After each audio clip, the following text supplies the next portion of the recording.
Assalamualaikum warahmatullahi wabarakatuh. Kami dari kelompok 2 kelas 3 akan mempresentasikan materi kami terkait dengan kebijakan publik. Sebelum itu kami akan memperkenalkan diri terlebih dahulu. Perkenalkan, nama saya Nengkara Maksaini. Saya Suranti Sisrani. Saya Alfa Jawa. Saya dari Kasih Putri. Saya Jaya. Selanjutnya, materi yang pertama akan dijelaskan oleh rekan saya, yaitu Cynthia Ananda.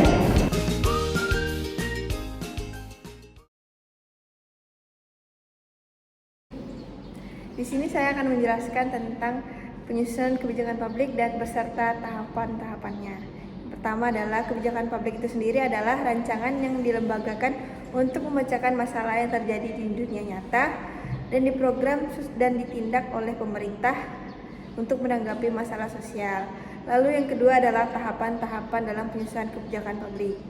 Yang pertama adalah mengidentifikasi masalah dan kebutuhan. Yang kedua, menganalisis masalah dan kebutuhan. Yang ketiga, menginformasikan rencana kebijakan. Yang keempat, perumusan tujuan kebijakan tersebut. Yang kelima adalah pemilihan model kebijakan. Yang keenam yaitu penentu indikator sosial untuk mencapai tujuan dan pemilihan model kebijakan. Lalu yang terakhir adalah membangun dukungan publik untuk mendukung kebijakan tersebut.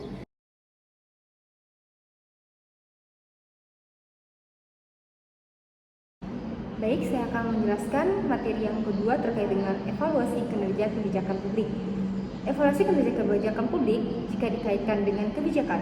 Kinerja suatu kebijakan dapat didefinisikan sebagai suatu kebijakan di mana gambaran mengenai tingkat pencapaian implementasi dalam mewujudkan sasaran dan tujuan suatu kebijakan, baik itu berupa keluaran kebijakan atau policy output maupun hasil kebijakan atau input outcome atau policy outcome. Suatu kebijakan yang telah dilaksanakan, pemerintah hendaknya perlu dievaluasi lagi. Evaluasi dilakukan karena tidak semua kebijakan publik dapat memperoleh hasil atau dampak yang diinginkan oleh para pembuat kebijakan.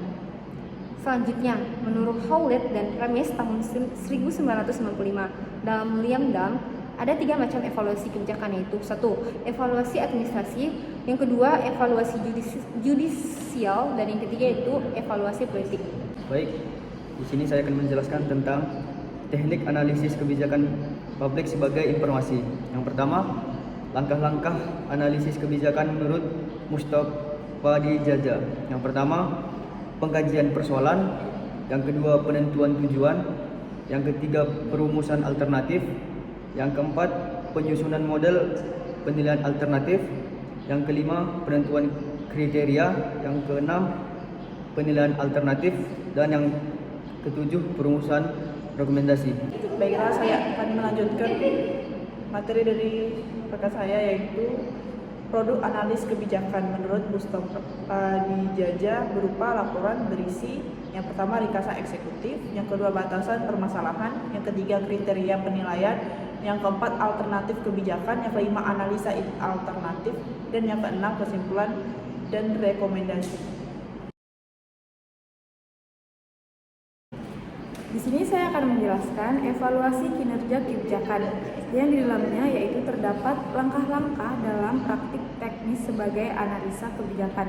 Yang pertama yaitu penelitian kebijakan, yang kedua analisis kebijakan, yang ketiga menyusun laporan dan rekomendasi, yang keempat berkomunikasi dan berkolaborasi, yang kelima memonitor dan evaluasi kebijakan, dan yang keenam atau yang terakhir yaitu tetap up to date dengan perkembangan kebijakan publik.